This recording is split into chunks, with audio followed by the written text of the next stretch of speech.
Hello, everyone, and welcome to episode number 6 of the Flame and Talk podcast. We are live on location from Trolley 5, and the Calgary Flames have now lost 5 games in a row as they drop their 5th in a row, as they lose the Heritage Classic by 5-2 score. And I don't think there's really much to say from this game at all, and I don't even know. I don't even know where to begin with this. To be quite honest with you. And but before we get into more rants that we need to do, Connor, what's going on, man? The game we live streamed it beforehand, so we're just doing our thoughts and what we felt like what needed to happen and everything like that after the game. There was your question actually was about how would you describe this game? It was after the first or second. It was something like that, yeah. And someone said it very perfectly. They said it's sluggish. And that's exactly what it was. We had only, I think, about after the first, we had like six shots. Yeah. And we were lucky to have one goal. Like, we were very lucky to have It was 6 shots. They didn't even, I don't even know if they registered a single shot until at least like almost the 10-minute mark of the period. Yeah. Like, they were down at one point like 21-6 in shots. Like, it was real bad. Like, I mean, listen, as I've always said, like, I always think like shots on goal in particular is like one of the more flawed stats in the game itself.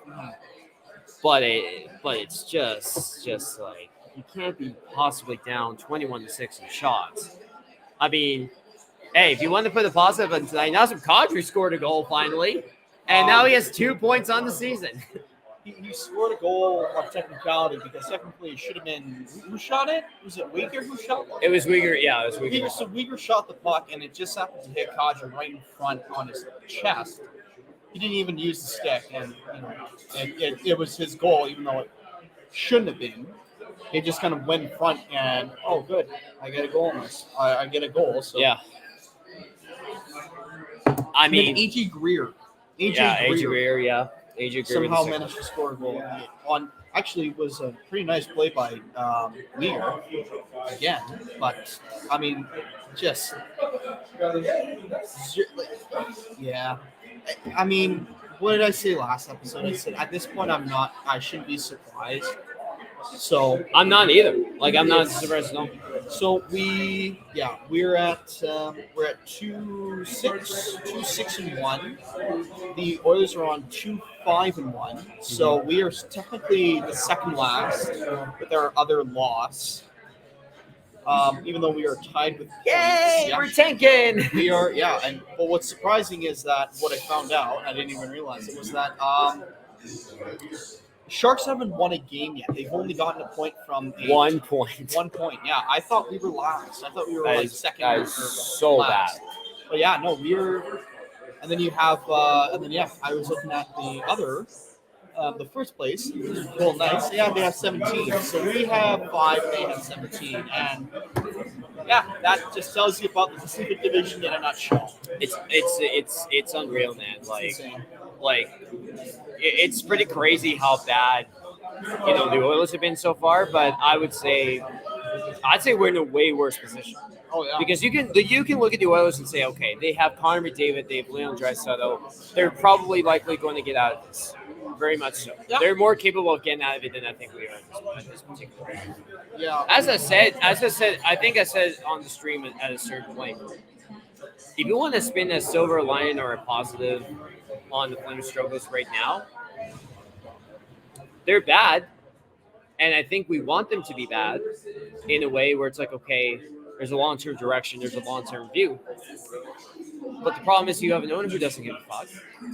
And I mean, who the hell knows what's going through the management's mind right now? Like What do you possibly think is going through the organization's mind right now? So Being completely embarrassed by their biggest rival on like a big stage like just the Heritage Classic. so yeah, Like it's, I don't even like they can't possibly be confident in what they're seeing. it's funny that you say that.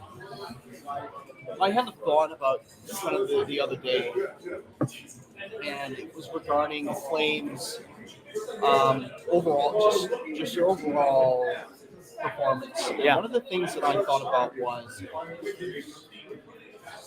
the ups and downs, is what I call it. And one of the worst things that can happen for us right now is actually us getting on a 5 or 6 win streak.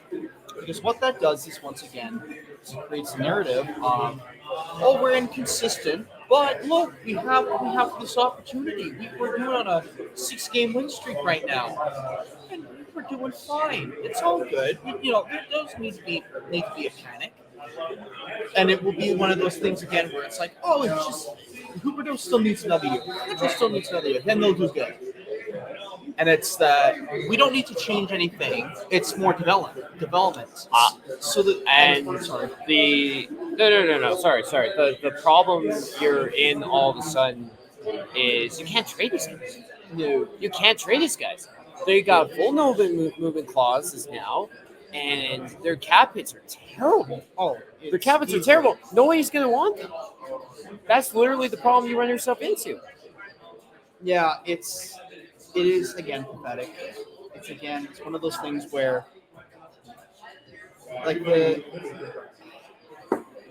it's hard.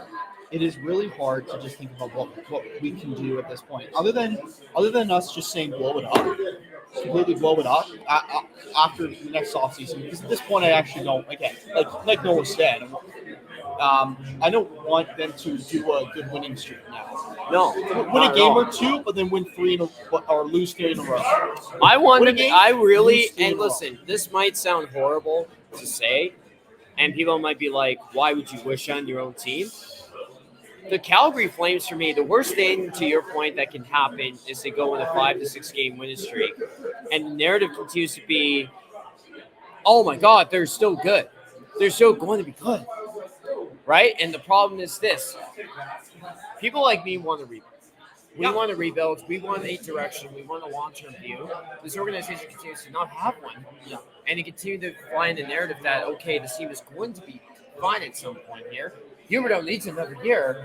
And it's just like, you cannot possibly be confident with what you see. You can't be this you can't be this naive to actually think that anything is going to change after 8 games, 9 games now. Was it 9 games now? Yeah. I believe? Yeah. Yeah, After it's 9 9 games, it's going to change. It'll be better. We promise. The Flames going to change. They're going to be good. You can't be serious about that. What again I have the issue is that you have a defense that clearly needs work, and you have guys like Gilbert and Tanev and this is Zadnov. What the hell was it? Zadorov. Thank you. Yeah. Zadorov, and you have those type of guys, and even Mackenzie Weegar, and you think, oh, they should be doing fine. They should be able to do a good defense, but they can't. They're good at one thing, and each of them are good at one thing rather than being good at multiple things. And if the one thing that comes at them that they're not good at, then it falls apart. Yeah. And we are not a team. We're not a very diverse team, as in about how we can deal with different teams. We can deal with a certain type of team, and that's it. We can't do anything other than that.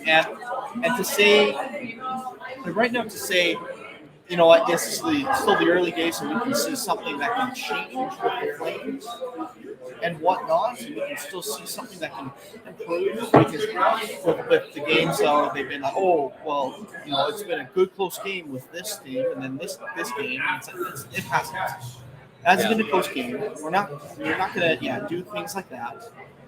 They are, The Flames aren't Yeah, that good. Let me ask you this question. How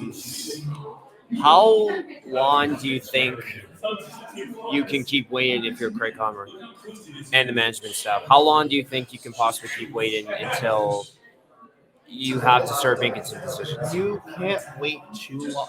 That's going to be the biggest issue. Then that's something that I think I more give to them to just say you deal with that because you obviously need a sweet spot between how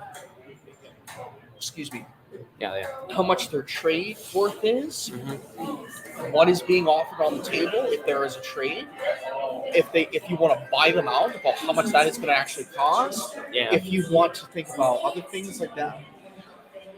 If Craig Conroy just wants to say, you know what, well, I'm going to blow this entire team up in the middle of the season, then it would be probably no different from him doing it at the very beginning or doing it in the off season. Because guess what? Frankly, it would be the stats and everything like that, like how much they win, how much they lose the game, would probably be no different. But at least with a young team and different kind of prospects on the ice helping out, there would be something that would work for them. There would be something that would actually be like progress. And they'd say they're young guys, they need some time, they need some development. We can see that they are fast and they want to be here. Well, our 10.5 million guy or 7 million guy, the guy that wants $9 million for his next long-term contract. Like they look like that they're we swear we want to be here, but no, they don't. They just don't. They're here just to be here because they have money. They have the money, so they don't need to do anything else. Yeah, I don't know where things go from here all of a sudden because, I mean, listen, I know people are going to come on here and say, okay, it's the same damn thing. Like, do you guys have any positives for this team and all? I'm like, there's nothing to be positive about. And the problem is this team will never have the benefit of the doubt because of last year and because of past history where this team kids just cannot be trusted. And you cannot trust a team that has an owner who does not live in the country, who you do not hear from. And you have zero idea as to what he really wants. But from what people have known on the inside, they want him to, the mantra from him is to compete. Where's that getting you? That's not continuing to get you anywhere.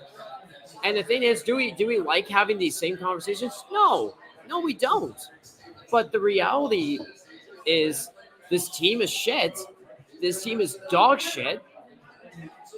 It's gone beyond perpetual mediocrity at this point. This team is actually legit a joke. And as I've said, to spin it into a positive, this is what we wanted to be. Yeah. But it's not their choosing, it's by accident. And I think that's almost as bad. And I almost think that's just as bad as actually legitimately saying, okay, we are actually going to be back. Yeah.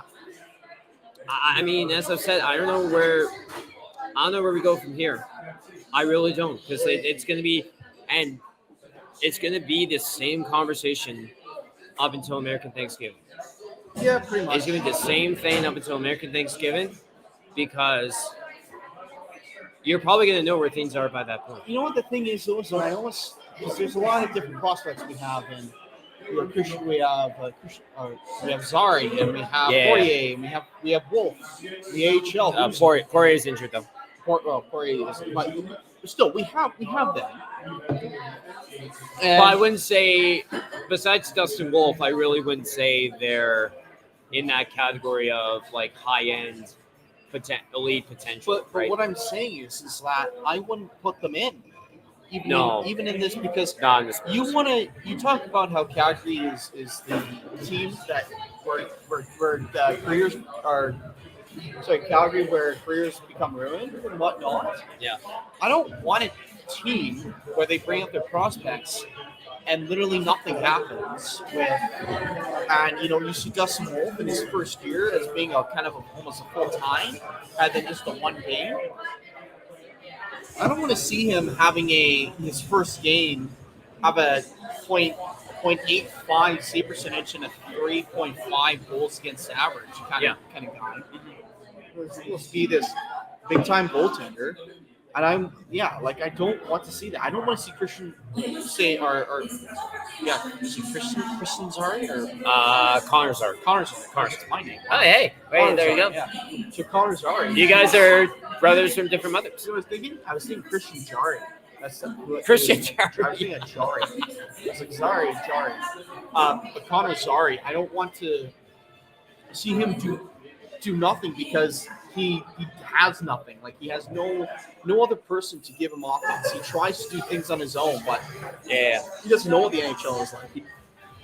He might have been in maybe a preseason game, but he doesn't really know what the NHL is on a regular season is like. So I mean, as I said, like I don't know where things go from here, but you know. I mean, and listen, I know people are going to be like, why is it the same thing being talked about over and over again? But nothing's going to change. Nothing's going to change. Nothing will change. Like, nothing's going to change with this team. This team is what it is at this point. This team is terrible. And the team is not good. And again, we don't really want anything to change because we want to just see the continuous downpour, basically. Where things were the most clear abstract things of like the defense and the offense not getting the goals and the defense not actually helping out Markia or our goaltenders just basically, and it's like are continuing to be shown, and they're shown even on a larger scale with good teams and or even I guess maybe even bad teams, but just because we usually play down to their level. So I don't really know. I don't know. We like I don't know. I think we're just at a loss at this point. We are. What things? Yeah, we are. But anyway, we're going to take a quick pause here for a second here to bring you our ad read for DraftKings. So obviously, this podcast and every other episode of the Flaming Talk podcast is presented by our good friends over at DraftKings. And we are always a part of the Hockey Podcast Network. The NFL season currently is going strong. DraftKings Sportsbook is hooking new customers up with an offer that's even stronger. Bet $5 in any game this week to score $200 instantly in bonus bets. And DraftKings isn't stopping there, folks. All customers can take advantage of a sweetener offer every game day this October. Discuss upcoming game by mentioning the available lines and odds from the DraftKings Sportsbook app. Please do not provide betting advice on how audience to wager. So, me and Connor here, man, we highly recommend you guys get in on that game day greatness right now. Download the DraftKings Sportsbook app now and use code THPN, and new customers can score $200 instantly in bonus bets when you play 5 in the NFL. That's code THPN, only at DraftKings Sportsbook, an official sportsman partner of the National Football League. The crown's yours. Gambling problem? Call 1-800-GAMBLER or visit www.1800gambler.net. And in New York, call 877-8-HOPE-NY or text HOPE-NY to 467-369. In Connecticut, help is available for problem gambling. Call 888-789-777 or visit ccpg.org. Please play responsibly. On behalf of Blue Hill Casino and Resort, licensing partner Golden Nugget Lake Charles, 21 plus ages varies by jurisdiction. Valid in Ontario. Bonus bets expire 168 hours after issuance. See sportsbook.draftkings.com/football terms for eligibility and deposit restrictions, terms, and responsible gaming resources. So, we highly recommend you all to download the DraftKings Sportsbook app right now, and obviously use the code THPN. So anyway, you know what? I think at this point, we think everything that we talked about. We talked in the last 2 episodes about what is happening, what needs to change, what doesn't need to change, So I think we should probably get on to another big topic at hand is I'm just trying to remember. I believe was it Jason Anderson, Josh Anderson. I know I think it's Josh Anderson. What is his name? Good question, by the way.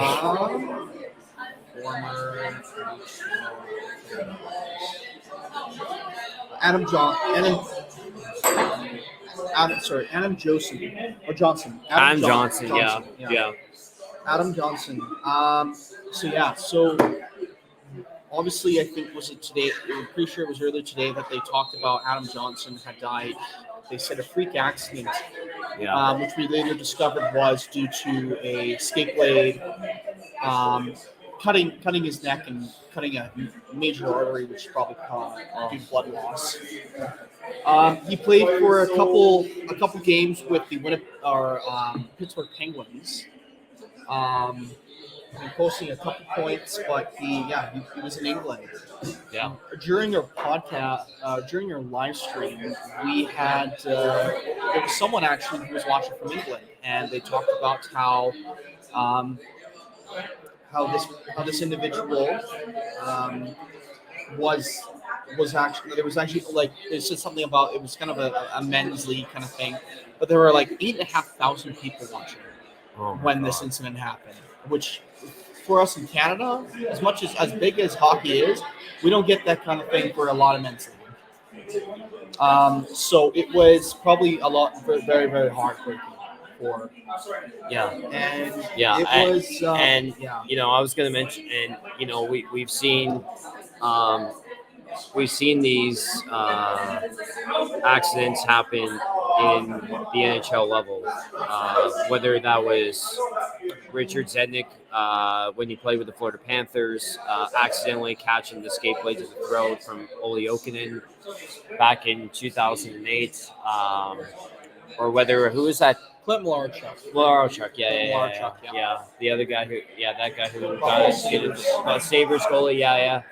But I mean, and it really brought up the discussion about neck guards and whether or not that should be a thing the National Hockey League should, instill in terms of equipment and safety measures going forward.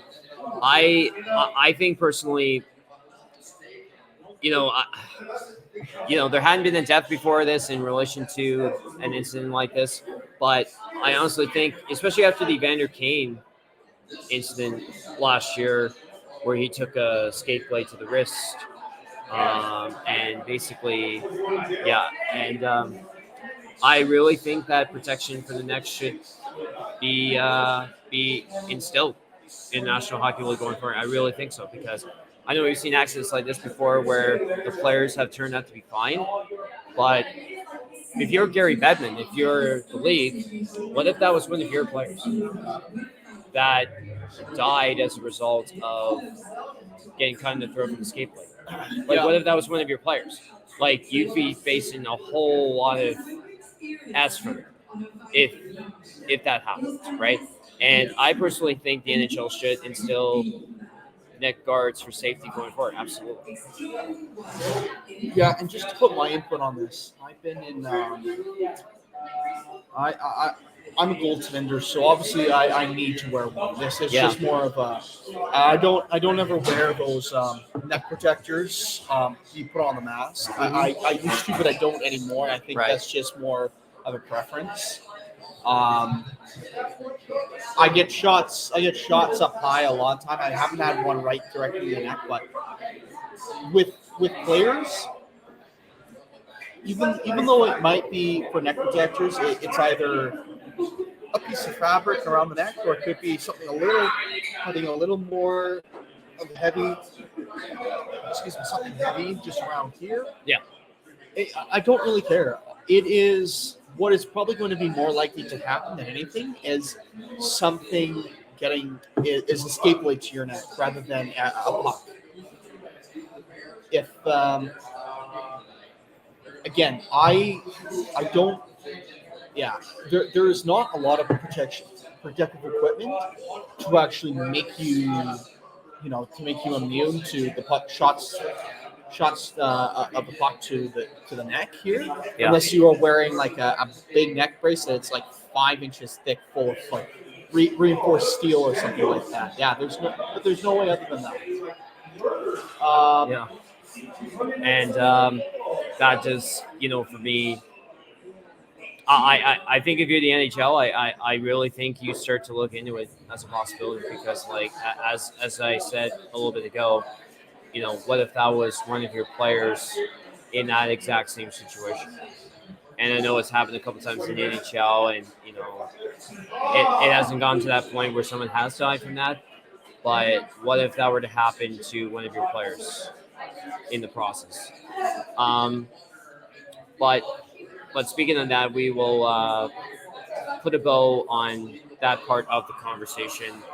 Uh, but yeah, I personally think for us we're both on the same page where I think neck guard should absolutely be a thing going There forward. needs to be something. Yeah, Again, piece of cloth even works because Yeah. you don't have that. If something's going to be cut, I'd rather it be a piece of cloth with some cotton in between. I don't care. I would rather have it be that than your own neck that has a lot of major arteries. So that's just that's me again. That's just me. Yeah. But it just at least a little bit of something. That's for requirements, not to you need to protect anything. It has to be anything, including the puck. It just a little bit of just at least a little bit of this right here. So Yeah, I'm with you. I'm with you on that 100%. what else can we talk about today? You want to talk about the game again a little bit because I do want to ask you. I know despite the game, obviously we kind of had a little rambled and on about how bad they played tonight, but who do you think? Because we're trying to put positive spins as much as possible, folks. We really try. People on Twitter think I'm this negative Nancy all the time and whatnot, but I really try to find something that's like, okay, that looks good and that type of thing. Yeah. But Jacob Marshall, man, again, I feel so bad for the guy. I really do. Like he deserves so much better so far than what he's gotten this season from the rest of the team in front of him. So Jacob Marshall, I would love to say this to you right here, right now, Jacob Marshall, while we're recording on this podcast. If I ever said the shit that I said about you last year, I apologize for it, man. You have been unbelievable to start the season. But anyway, can we talk about Jacob Marshall for a second? So the 4 goals, like last game, maybe 1. Yeah. This game wasn't even anything. Like the first goal, good 2-on-1. The second goal, another just a rebound. Or the first goal was a rebound. The second goal, nice 2-on-1. Third goal,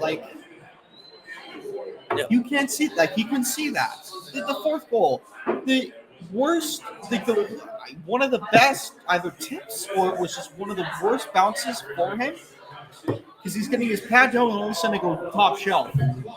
As it's going down, it's going to bounce. He's going to try and get his pad down to make sure to not get, if it bounces, and then it bounces top shelf. And it's like, how the hell am I supposed to, predict that, right? So Markstrom, again, showed, right now, Markstrom is showing that he's the only one that deserves to be on this team. That's really it. Maybe a couple others, but Markstrom especially looks like the one that everyone is looking at that's supposed to be on this team. That he actually looks like he's giving a shit. Yeah, I couldn't agree more with you on that. He's been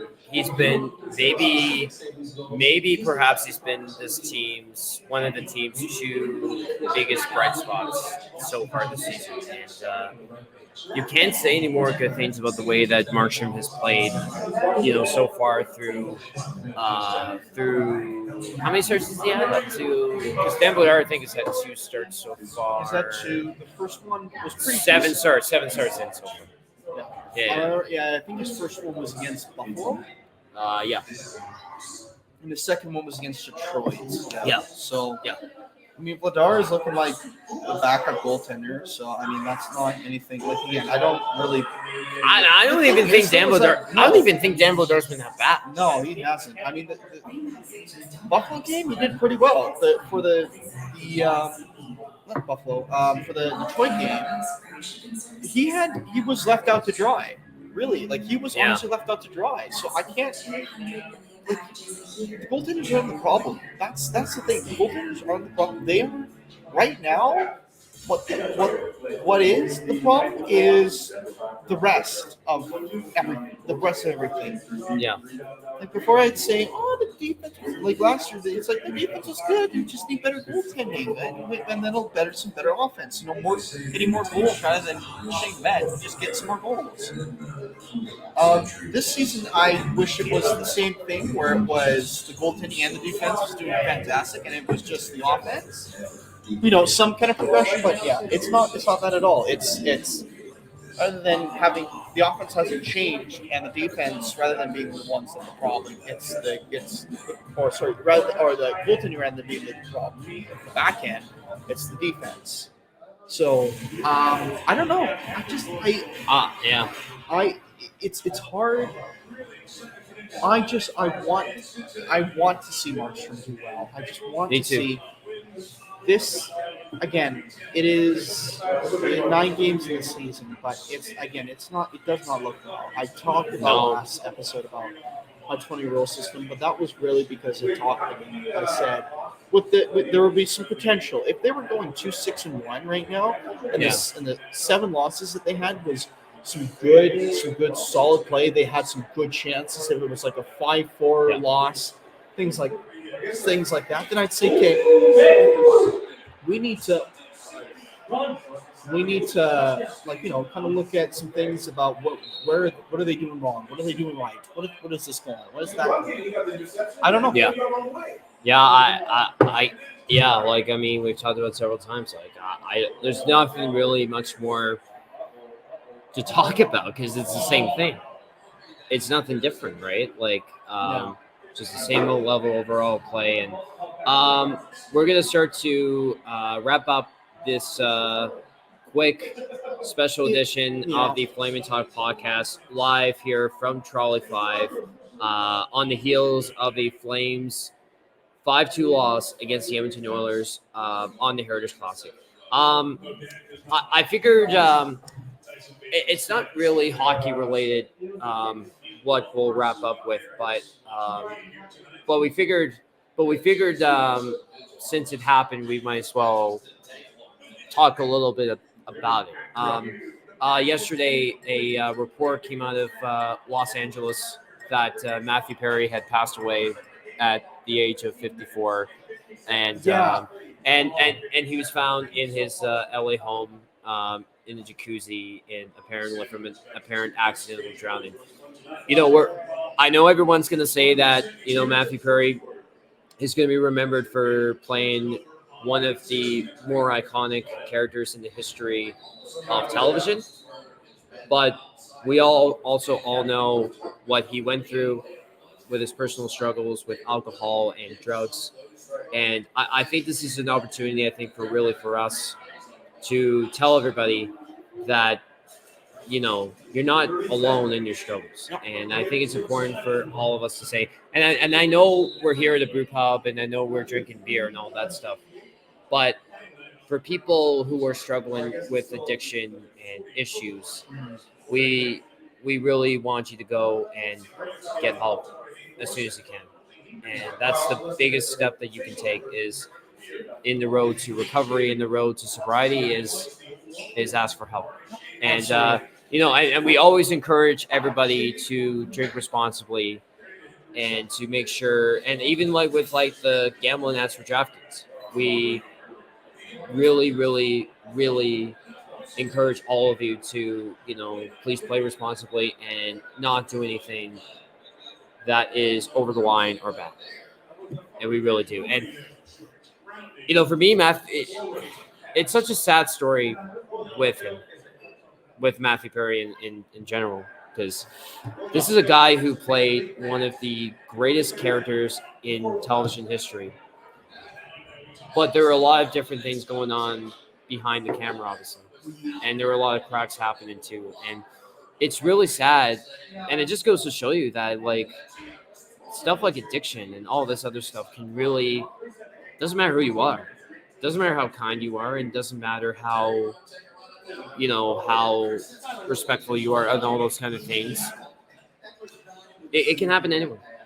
It really can. And I don't know if that's, and there's still no exact confirmation as to what was the cause of death, but it's super heartbreaking and super sad. And super sad news about Matthew Perry. And by the way, we should mention it because it's a hockey podcast, but he was a noted hockey fan as well, who cheered for both the LA Kings and the Ottawa Senators, and he grew up in the Ottawa area as well. So we just want to send out our deepest condolences to everybody, including the other 5 cast members who knew him best, and his family as well, on the tragic passing of Matthew Perry. Well, yeah, I don't have much else to say. I don't know about you. No, besides ending it on a somber note on that regard. Yeah. So Well, for any of those who are going to be listening later to the podcast, we would like to thank you. If you were in the live stream, we'd like to thank you all for being a part of the live stream. Yeah. At one point, we had almost. Did we pass 100, or was we it had? At a certain point in the night, we had over 100 viewers. We had over 100. The episode. So we really appreciate all of you for tuning in and be able to spend your night with us on the live stream of the Hockey Podcast Network. And by the way, who's the winner again of the? So we had, I believe it was Sabir Hussein. Yeah. Hossein. Something like that. Yeah. Let me just make sure before I do that. Mm-hmm.